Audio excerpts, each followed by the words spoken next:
Hi, I'm Rachel. I'm a biology student at Cal State San Marcos, and I want to go into dentistry. Hi, I'm Micah. I go to California State University of San Marcos. I'm currently a biology major with hopes of going into sports medicine.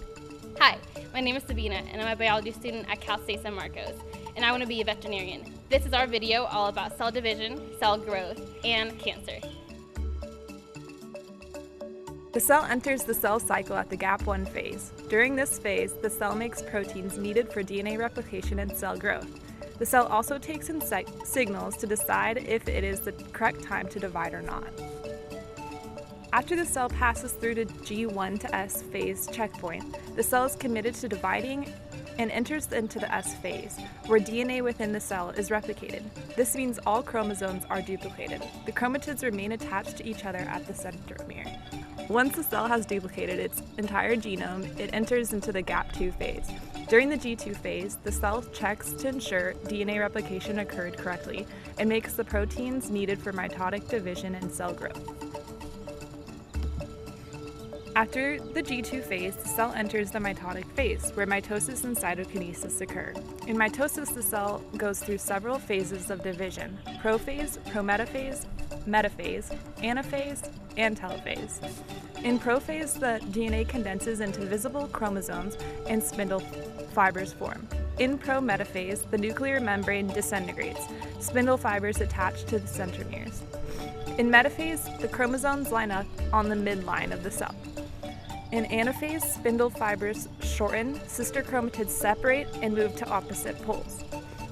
In telophase, the cell elongates, nuclear membranes reform, and chromosomes uncoil while spindles disappear. After mitosis occurs, many cells undergo cytokinesis. During cytokinesis, division of the cytoplasm occurs.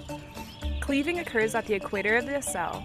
Constriction tightens by contraction of filaments, and the cell is divided into two identical daughter cells.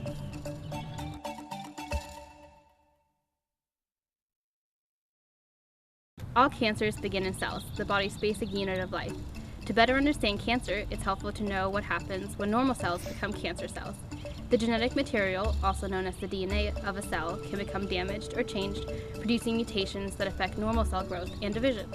When this happens, cells do not die when they should, and new cells form when the body doesn't need them. The extra cells may form a mass of tissue called a tumor.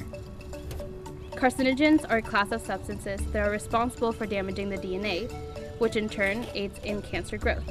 Tobacco, radiation from the sun, compounds in car exhaust fumes are all examples of carcinogens. And when our bodies are exposed to these carcinogens, molecules are formed that try to steal electrons from the other molecules in the body. These free radicals damage cells and affect their ability to function normally. Cancer can also be the result of a genetic predisposition that is inherited from a family member. It is possible to be born with certain genetic mutations that makes one more likely to develop cancer later in life.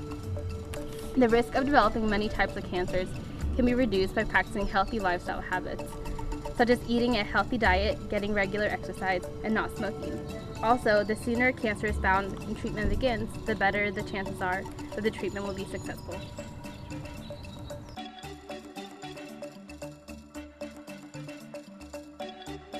Apoptosis is a method of programmed cell death in multicellular organisms in which cells morph until cell death occurs. It is a form of proliferation regulation and helps the body maintain a healthy cell count. In a single day, around 60 billion cells in the average adult go through apoptosis and die as a result. Apoptosis morphology, or changes, occurs in several ways. Blebbing, which is an irregular bulge in the plasma membrane of a cell shrinkage, nuclear fragmentation, chromatin condensation, and finally chromosomal DNA fragmentation. After these steps have occurred, the cell is divided into small individual segments known as apoptic bodies that are then absorbed by phagocytes. While there are many different pathways lead to apoptosis, only a single mechanism exists for it to occur finally. After a stimulus is received by the cell, a very systematic and organized self-destruction sequence occurs. 1.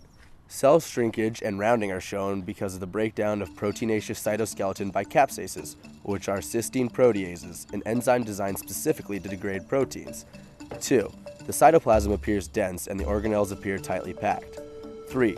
Chromatin undergoes condensation into compact patches against the nuclear envelope in a process known as pyknosis. which is a hallmark indicator of apoptosis.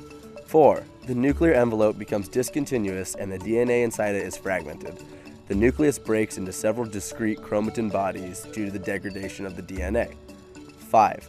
The cell membrane shows irregular buds known as blebs. 6. The cell breaks apart into several vesicles called apoptotic bodies, which are then phagocytosed.